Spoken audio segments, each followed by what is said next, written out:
오늘 주시는 하나님의 말씀 마태복음 9장 35절의 말씀부터 38절의 말씀까지 우리에게 주시는 축복의 말씀으로 고백하고 함께 읽도록 합니다. 예수께서 모든 도시와 마을에 두루 다니사 그들의 회당에서 가르치시며 천국 복음을 전파하시며 모든 병과 모든 약한 것을 고치시니라. 무리를 보시고 불쌍히 여기시니 이는 그들이 목자 없는 양과 같이 고생하며 기진함이라. 이에 제자들에게 이르시되 추수할 것은 많되 일꾼이 적으니 그러므로 추수하는 주인에게 청하여 추수할 일꾼들을 보내 주소서 하라 하시니라. 아멘. 1621년도 미국 신대륙에 신앙을 위해서 건너갔던 사람들이 청교도들입니다. 그들은 그 땅에서 첫 해의 수확을 가지고 하나님 앞에 감사의 예배와 열매를 올려드렸습니다. 이게 추수감사 예배의 시작이었습니다. 이때 드렸던 추수감사 예배가 왜 중요한가? 그건 그때 청교도들이 드렸던 감사 예배와 오늘 2022년 우리가 하나님 앞에 드리는 추수감사 예배와 중요한 공통점을 가지고 있기 때문입니다. 여전히 계속되고 있는 어려움 가운데서 드리는 감사라는 얘기입니다. 미국에서 추수감사절이 되면 터키를 잡아서 함께 나눕니다. 식사를 플레이팅 할 때는 정통적인 추수감사 예배를 드리는 사람들은 그 음식상에 옥수수 5알만 올려서 함께 감사의 식탁을 준비합니다. 왜냐하면 처음 신대륙 미국 땅에 왔을 때에 그들의 삶이 얼마나 어려웠으면 어른 성인들이 받았던 하루의 양식이 옥수수 5알이었기 때문입니다. 그걸 기억하라는 얘기입니다. 그리고 오늘 또 감사함으로 살아가라는 얘기입니다. 먹을 것도 없었고 완두콩 보리 농사도 다 실패했습니다. 살아남은 것은 인디언들이 옥수수 농사를 가르쳐줘서 수확한 것이 전부였습니다. 전염병이 돌아서 거기에 도착한 사람들도 죽었습니다. 날씨들도 너무나 좋지 않았습니다. 또 다른 좋은 인디안도 있었지만은 그렇지 못한 인디안들은 생명을 노리고 늘 어려운 상황에 놓여 있었습니다. 그런 상황 속에서도 이 믿음을 가지고 왔던 청교도인들은 하나님 앞에 하나님께서 우리의 인생을 돌봐주실 것이다. 이 어려운 가운데서도 하나님이 우리를 지켜주실 것을 믿고 감사드렸던 예배가 추수감사 예배였습니다. 2022년 추수감사 예배를 드리는 오늘 우리의 상황은 어떻습니까? 3년의 시간 동안에 우리는 코로나19를 통하여 자유롭게 예배를 드리지도 못했습니다. 경제적인 어려움도 아주 심했습니다. 그러면 지금은 어떻습니까? 세계적으로 코로나19가 정리되어가는 이 상황 속에서도 경제 상황은 굉장히 어렵고 앞으로 어떻게 될지 모든 사람들이 불안해하고 있습니다. 미국만 하더라도 대기업에서 수만 명의 사람들이 직장을 나와야 되는 그런 어려운 가운데서 미래를 전혀 알지 못하는 불안한 시간들을 매일매일 보내고 있습니다. 이런 계속되는 어려움 속에서 드리는 예배, 그것이 추수감사 예배입니다. 그래서 40년 전에 청교도들이 하나님 앞에 드렸던 그 추수감사 예배와 오늘 우리가 드리는 추수감사 예배는 너무나 중요한 공통점을 갖고 있습니다. 미국은 이 청교도인들을 통하여서 신앙적으로 세워진 나라라고 모든 사람들이 그렇게 믿고 미국 땅에서 살아가고 있습니다. 1620년 10월에 메이플라워를 타고 미국의 매사추세츠 플리머스에 도착했던 102명의 청교도인들, 그들의 믿음이 미국 모든 사람들의 신앙의 뿌리가 되었습니다. 그 사람들을 가르쳐서 미국 사람들은 필그림 파더라고 부릅니다. 우리의 신앙의 조상이라고 그렇게 부르고 있습니다. 이렇게 어려운 상황 속에서 드렸던 추수감사 예배와 신앙의 간증이 우리의 신앙의 핵심이라는 걸 잊지 말라는 얘기입니다. 그것이 오늘 우리가 추수감사 예배를 드리는 이유입니다. 추수라고 하는 것은 수고에서 거둔 열매만을 얘기하는 것이 아닙니다. 오늘 함께 읽던 성경의 본문의 말씀에 보더라도 추수는 생명을 심고 생명을 거두는 하나님의 구원의 역사와 깊은 관계가 있다는 걸 우리에게 말씀해 주고 있습니다. 영혼을 살리는 일, 그것이 추수라는 얘기입니다. 예수님께서 70인의 제자들을 파송하시면서 이 추수라고 하는 단어를 썼습니다. 누가복음 10장 한번 볼까요? 누가복음 10장 2절에 예수님께서 70명의 제자들을 파송하면서 이렇게 말씀하십니다. 누가복음 10장 2절 같이 읽습니다. 이르시되 추수할 것은 많되 일꾼이 적으니 그러므로 추수하는 주인에게 청하여 추수할 일꾼들을 보내주소서 하라.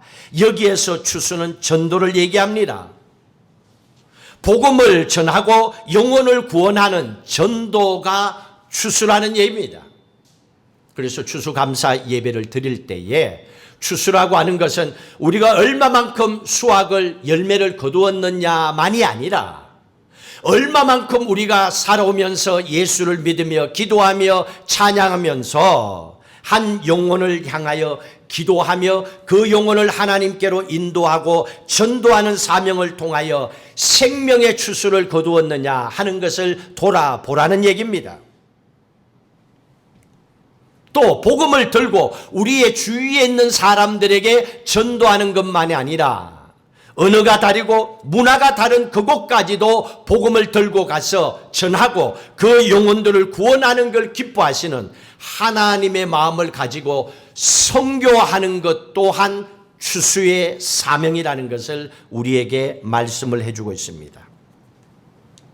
오늘 마태복음 9장 35절 본문의 말씀에 보시면 동일한 말씀을 해주고 있습니다.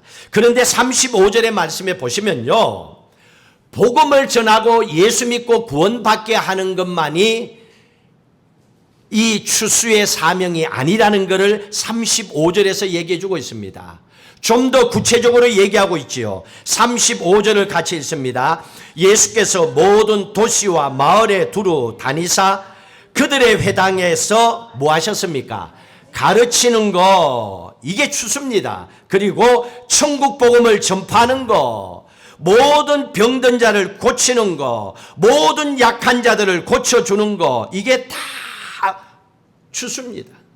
복음을 전하고 기도해주고 도와주고 상담해주고 가르치고 위로해주고 영혼을 살리고 그 영혼을 회복시켜주는 것, 이 모든 것이 추수라는 얘기입니다. 그러면 여러분들 지금까지 예수 믿고 구원받은 하나님의 자녀로 신앙생활하며 살아왔습니다. 여러분들의 추수의 열매는 얼마만큼 준비해서 지금까지 지내오셨습니까? 여러분들은 복음을 전하셨습니까? 전도의 사명을 감당하셨습니까? 언어와 문화가 다른 곳에 가서 선교하는 사명에 달려가기도 하고 선교음을 드리기도 하고 중보 기도를 하기도, 이 모든 것이 하나님이 기뻐하시는 추수입니다. 또 한 영혼을 위하여 복음의 말씀을 가르치기도 하고 그를 기도해주고 도와주고 또한 그의 아픔을 함께 나누고 위로해주는 사명까지도 감당해 나가는 것, 그것을 추수라고 우리에게 말씀해 주고 있습니다. 또 추수라고 하는 것은 우리의 가정에 주신 자녀들을 잘 양육하는 것, 이게 추수입니다. 우리의 가정을 행복한 가정으로 만들어가는 것, 이게 추수입니다. 우리가 함께 나와서 아름다운 신앙의 공동체로 나아가는 교회를 아름답게 만들어가는 것, 이것 또한 추수입니다. 또 우리가 만나는 그 누군가를 위하여 중보 기도해주고 돌봐주고, 또 어떤 상황에는 그 사람과의 만남 속에서 참아주고 기다려주는 거, 내 성질대로 다 하지 않는 거, 이게 다 추수입니다. 그렇다면 오늘 하나님의 자녀로서 추수감사 예배를 드리는 우리에게 있어서 추수할 것은 너무너무 많은 겁니다. 우리는 너무나 추수를 하지 못하고 살아왔는지도 몰라요. 그냥 내 먹고 사는 것에, 내가 버는 돈 앞에, 내가 농사지어 거두었던 열매만 바라보고 내 자식들만 바라보고 살아왔는지도 몰라요. 그렇다면 하나님께서 우리를 향하여 주셨던 이 추수의 메시지 앞에 하나님께서 원하는 추수의 삶을 돌아본다면 참 우리가 해야 될 추수가 많구나 하는 것을 느끼게 됩니다. 우리는 추수의 삶을 살아가야 되는 하나님의 딸, 하나님의 아들이기 때문에 그렇습니다. 구원받은 자녀이기 때문에 우리는 신앙의 눈으로 추수를 볼 수밖에 없습니다. 감사는요, 아름다운 신앙의 고백이기 때문에 그렇습니다. 여러분, 감사를 어떤 때 합니까? 우리는 그렇게 늘 생각합니다. 하나님, 나에게 건강을 주셔서 감사합니다. 지금까지 건강하게 지내왔으니까 감사하지요. 하나님, 사업이 잘 되게 해주셔서 감사합니다. 지금까지 사업이 잘 되었으니까 감사하지요. 하나님, 우리 자식들 공부 잘하도록 해주시고 또 직장 해결해 주시고 또 자녀들은 하나님 저에게 공부 잘할 수 있는 지혜, 지식 주셔서 감사합니다. 지금까지 그렇게 공부 잘하며 지내왔기 때문에 감사합니다. 그런데 공통점이 뭡니까? 다 자기 중심입니다. 이게 감사합니다. 내 사업이 잘 되고 내 자식이 공부를 잘하고 또 내 사업이 잘 되고 모든 것이 자기 중심 겁니다. 그래서 감사는 자기 중심적인 마음을 피할 수가 없어요. 이것도 포함됩니다. 그것뿐만 아닙니다. 감사는 또 어떤 겁니까? 살아온 지나온 모든 시간들을 돌아보면서 지금까지 이런 거 저런 거 하나님 축복해 주셔서 감사합니다.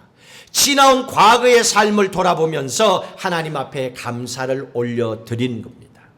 그래서 감사는 과거 중심적인 삶에서 나타나는 것이 감사입니다.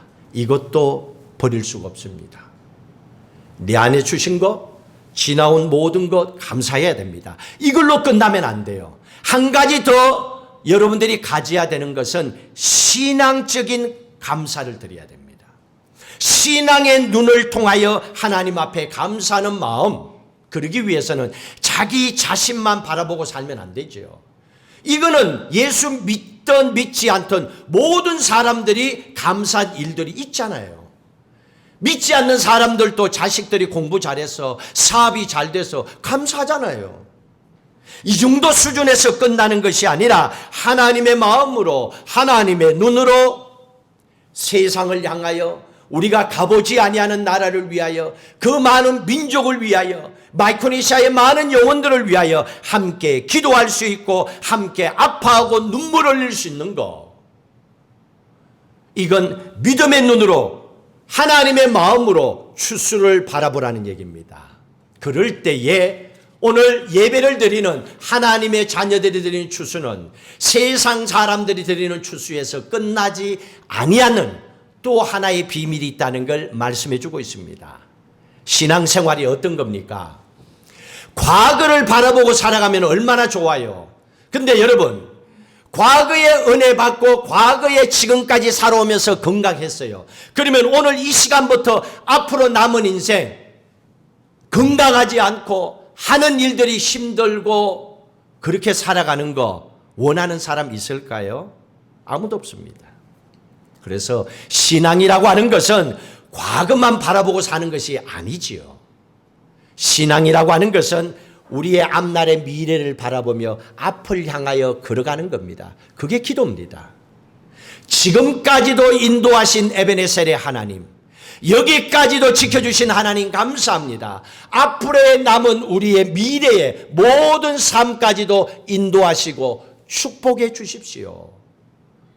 그래서 기도하지요. 그게 신앙인의 삶의 모습입니다. 우리가 옛날의 얘기를 가끔씩 합니다. 그런데 옛날이라고 하는 어떤 일들은 우리의 기억에 남아있을 뿐입니다.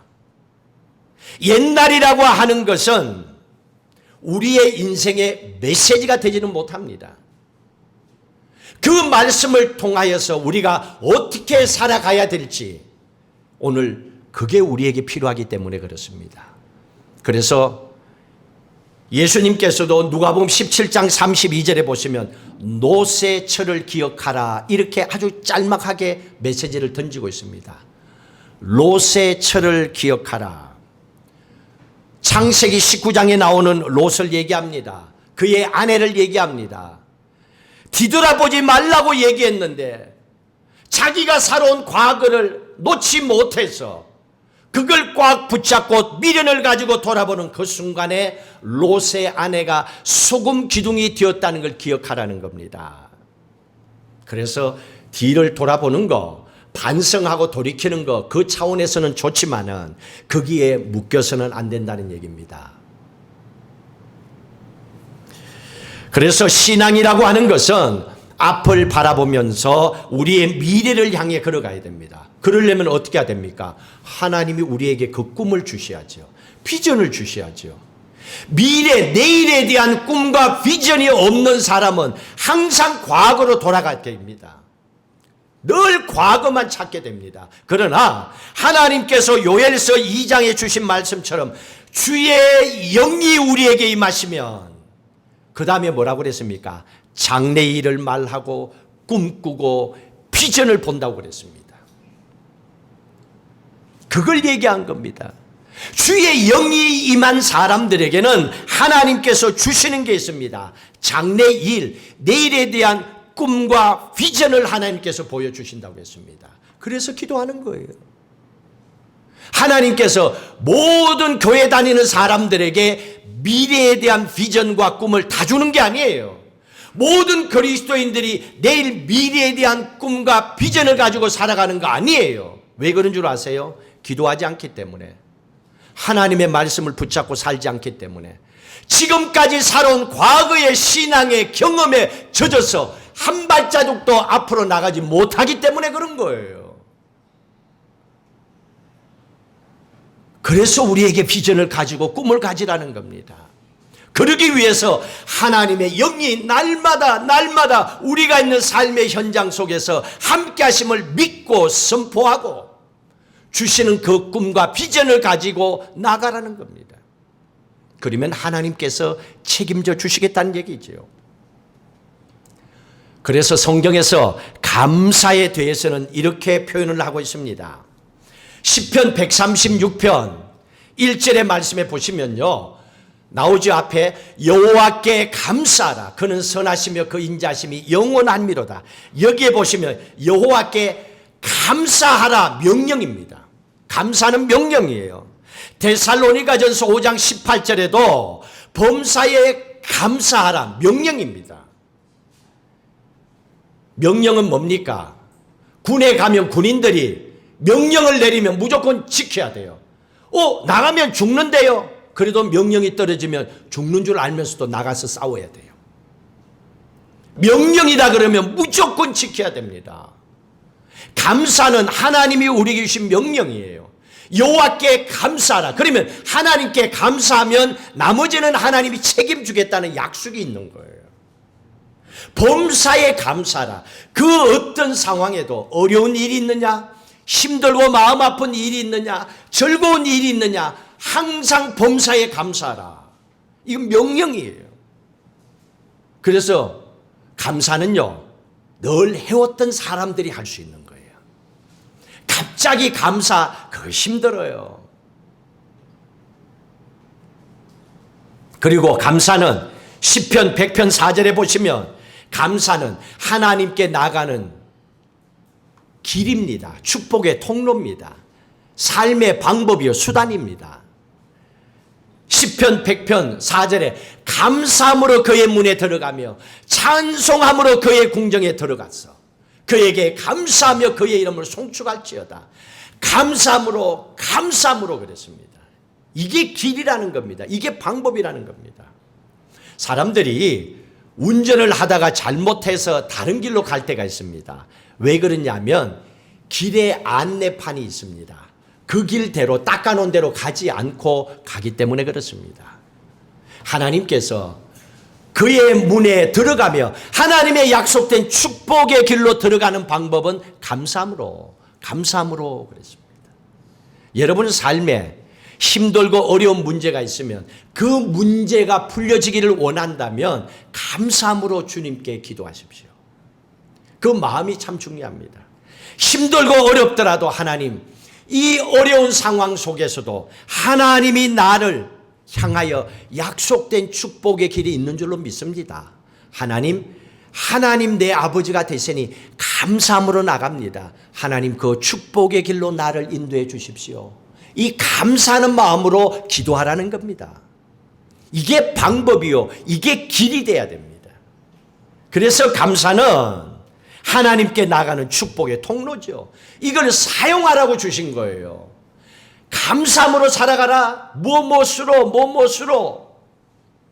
이건 우리에게 가르쳐 주시는 방법이잖아요.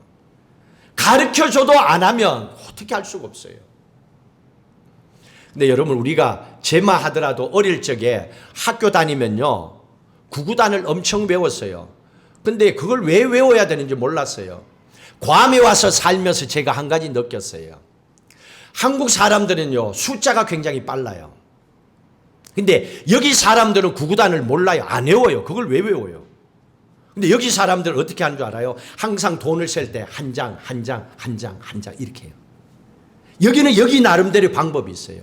그리고 뭘 이렇게 뭉치로 뭐가 있으면 우리는 딱 보면 몇 곱하기 몇 그러면 하나가 나와. 근데 여기 사람들 그게 안 돼요. 다 헤아려 봐야 돼요. 숫자가 달라요. 셈하는 게. 그러니까 다 길과 방법이 있는 거예요. 그걸 우리가 느끼면 아 그렇구나 하는 걸 알게 되는 거예요. 여러분들이 감사함으로 여러분의 인생을 한번 출발해 보세요. 어렵다고 주저앉아 있지 말고 어려워요? 그러면 어려운 가운데서 여러분들의 소원은 축복받고 살기를 원하잖아요.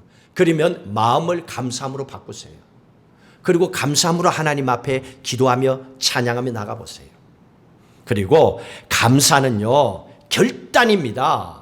시편 9편 1절에 보시면 내가 전심으로 여호와께 감사하며 그랬습니다. 전심으로. 남겨놓으면 안 돼요. 전심으로 하는 거예요. 올인해야 되는 거예요. 하나님께서 우리에게 원하는 게 이겁니다. 전심으로, 다시 말하면 결단하는 겁니다. 나는 앞으로 감사할 거다. 나는 감사하며 살기로 나는 결단했다. 마음 먹었다. 그렇게 돼야 돼요. 사람이요 이렇게 마음을 먹지 않으면 안 돼요. 왠 줄 아세요? 책임 안 지고 싶으니까. 그래서 어떤 일이 있으면 나는 그렇게 약속한 적이 없는데 내가 언제 올인한다고 그래서 그냥 한다고 그랬지. 그럼 하다가 안 되면 나는 안 할 수도 있잖아. 사람들이 이렇게 생각합니다. 그런데 올인하면 전심을 다하여 결단하는 거예요. 나는 반드시 감사하며 살겠다. 나는 그 어떤 상황 속에서도 하나님께 감사하며 살겠다. 이렇게 결단하고 마음먹으면 감사가 나의 삶이 되고 감사가 나의 삶의 결단으로 하나님 앞에 올려드리는 신앙의 고백이 되면 오늘 시편의 고백의 말씀처럼 하나님이 다윗을 축복하시던 우리를 책임져 주신다는 겁니다. 추수감사라고 하는 것은 오늘의 말씀을 돌아보면 한 해 동안에 농사가 잘 되어서 또 물질의 축복을 주셔서 감사합니다 하는 그 정도의 감사가 아니라는 걸 우리는 깨닫게 되었습니다. 하나님께서는 한 영혼이라도 살리고 추수하는 것, 그리고 그 일을 위하여 순종하며 예배드리는 것, 그것이 추수감사 예배라는 걸 우리에게 말씀해 주셨습니다.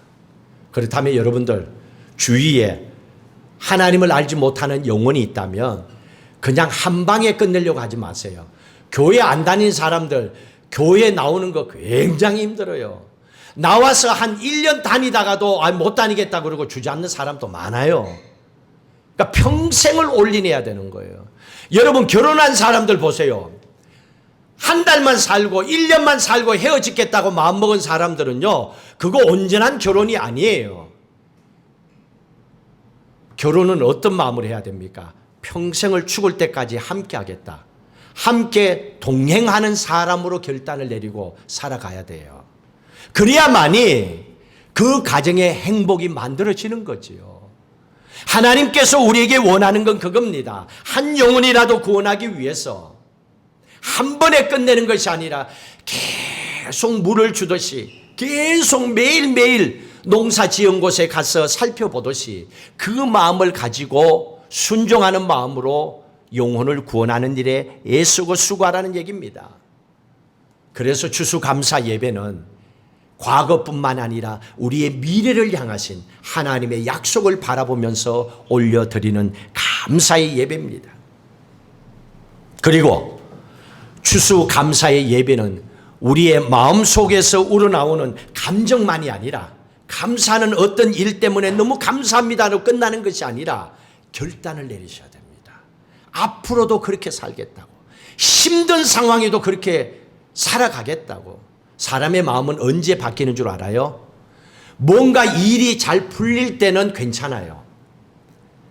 그런데 뭔가 일이 턱 막히면 그날로 내 모든 삶이 꼬이기 시작합니다. 이거는 누가 한 것이 아니고 내 스스로 꼬아버리는 거예요.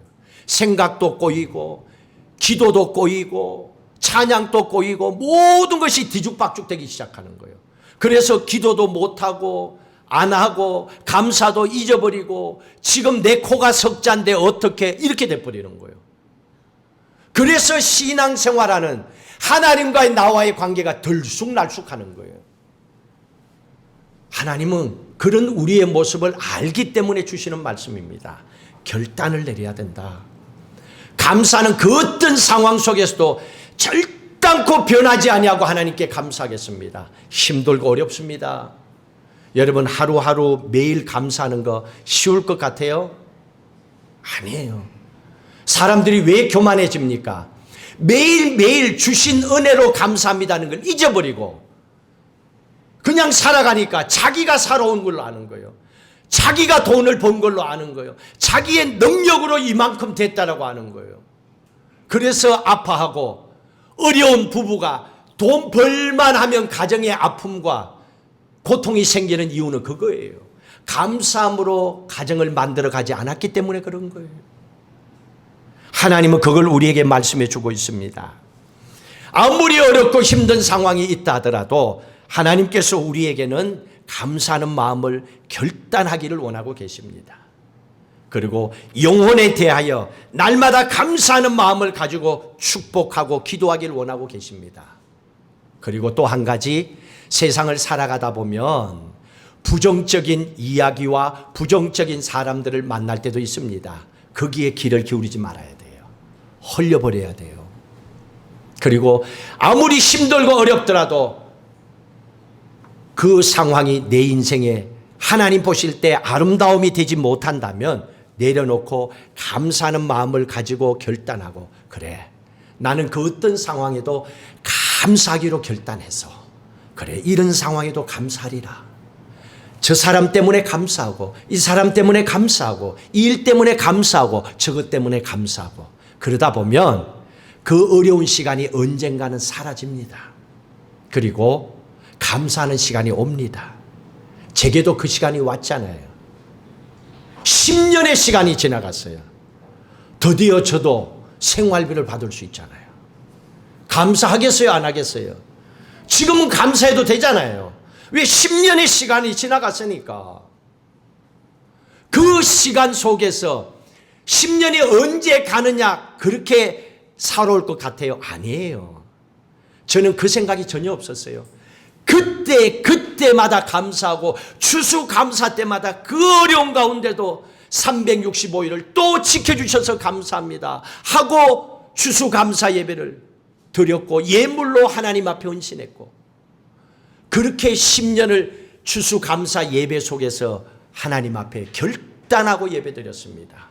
그런 마음을 먹었기 때문에 가능했던 거지요.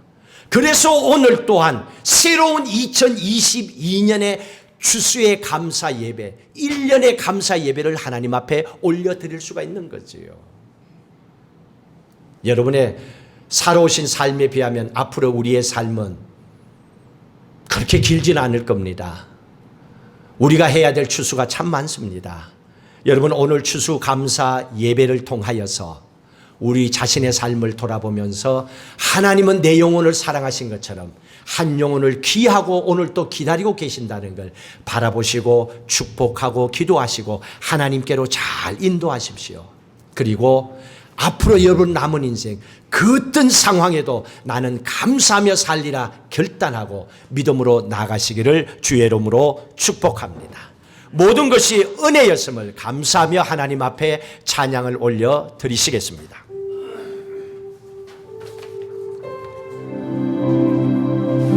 내가 누렸던 모든 것들이 내가 지나왔던 모든 시간이 내가 걸어왔던 모든 순간이 당연한 건 아니라 은혜였어.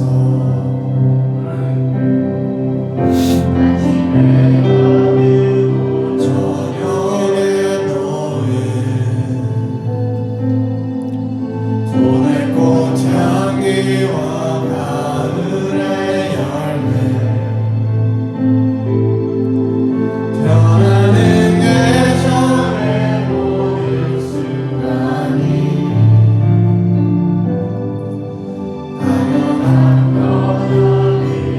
우리 함께 일어나서 찬양 드리겠습니다. 모든 것이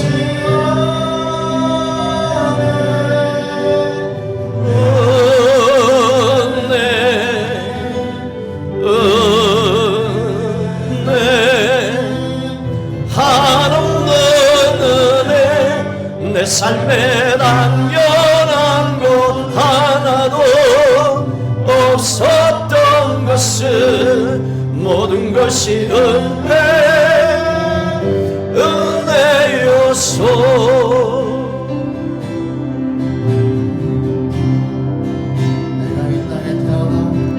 내가 이 땅에 태어나 사는 것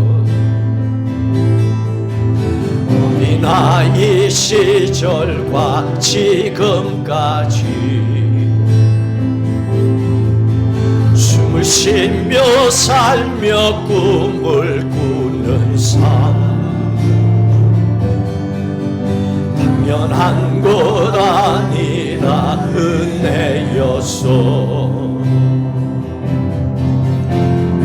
하나님의 자녀로 살며 오늘 찬양하고 예배하는 삶 복음을 전할 수 있는 축복이 당연한 것 아니라 은혜였소. 모든 것이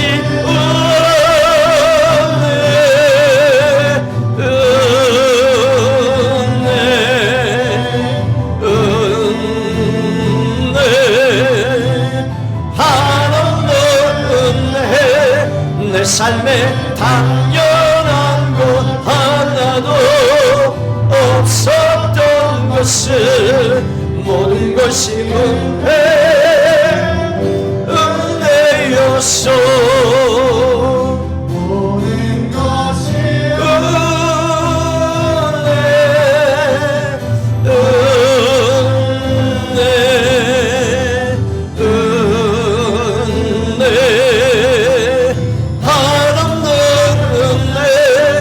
내 삶에 당연한 것 하나도 없었던 모든 것이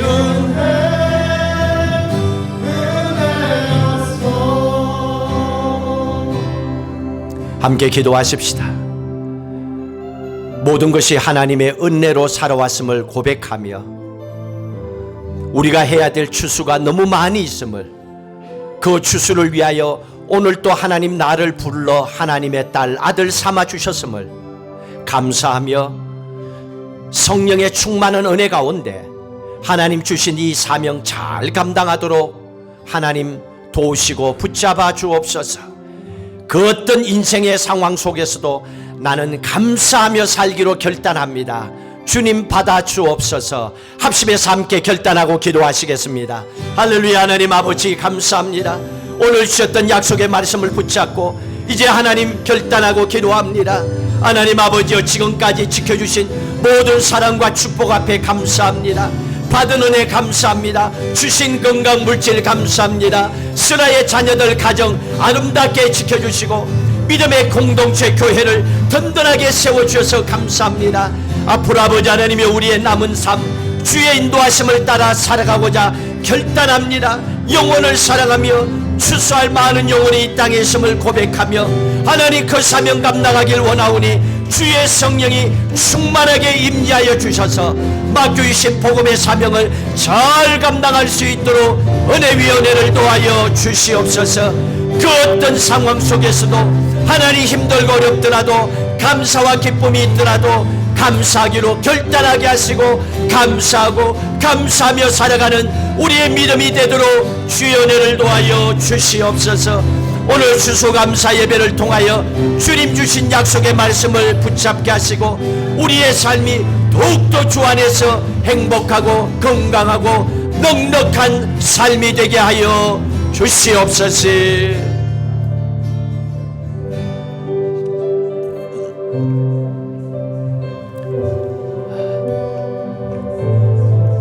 앞길이 막막할 때에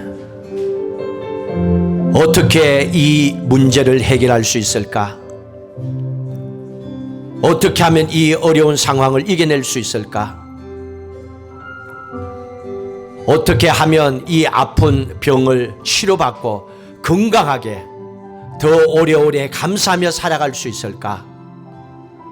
우리의 인생의 마지막 순간에 서게 되면 내가 살아온 인생이 아무것도 아니었음을, 몸부림치고 수고하고 땀 흘릴 것이 참 어리석었음을, 목숨 걸고 살아왔던 순간순간이 바보 같은 내 모습이었음을 고백할 수밖에 없습니다. 그때 감사하며 살아갈 걸, 건강할 때 건강을 지킬 걸, 그때 더 많이 기도할 걸, 힘들고 어려울 때 그 길 가지 않고 하나님 부르짖고 살아올 걸, 돌아서서 인생의 마지막 터미널 상태에 있으면 모든 세상에 태어난 인생이라면 다 한 번쯤은 이렇게 생각할 겁니다. 그래서 하나님은 너희는 세상에 태어난 한 사람이 아니라 택함받고 구원받은 하늘나라 백성이요 하나님의 딸이요 하나님의 아들이라고 오늘 분명히 말씀해 주셨습니다. 그래서 하늘의 지혜와 믿음의 길을 걸어가기를 하나님은 원하고 계십니다. 영혼을 구원받는 것이 얼마나 소중한지 날마다 어떤 상황 속에서도 감사합니다. 이 믿음의 삶이 우리의 인생을 완전히 바꿔놓을 수 있는 힘이 있다는 걸 우리에게 가르쳐 주셨습니다. 지금까지 정신없이 살아왔다 하더라도, 바쁘게 힘들게 살아왔다 하더라도 이제부터는 정신 바짝 차리고 우리의 영혼이 깨어 일어나게 하여 주시고 기도하게 하여 주시고 우리에게 주신 건강과 우리 주신 물질과 가정과 사업과 일터와 교회 공동체 위하여 관 땅에 사는 많은 영혼들을 위하여 우리가 해야 될 추수의 사명이 무엇인지를 돌아보게 하시고 그 사명을 잘 감당하여 그 축복이 우리의 삶을 통하여 넘치도록 채워지게 하여 주시옵소서. 감사하는 마음을 통하여 우리의 삶이 덤으로 불려지게 하시고 축복이 넘치게 하여 주셔서 신나고 즐겁게 이 땅에서 천국의 삶을 살아가는 오늘 예배드리는 모든 하나님의 자녀들 삼아 주시옵소서. 이제는 우리 주 예수 그리스도의 은혜와 하나님 아버지의 무한하신 사랑하심과 성령님의 인도 교통 충만하심이 하나님의 마음을 가지고 추수의 감사의 마음을 가지고 살고자 결단하는 모든 성도들 위해 영원히 함께 하시기를 간절히 축원하옵나이다. 아멘.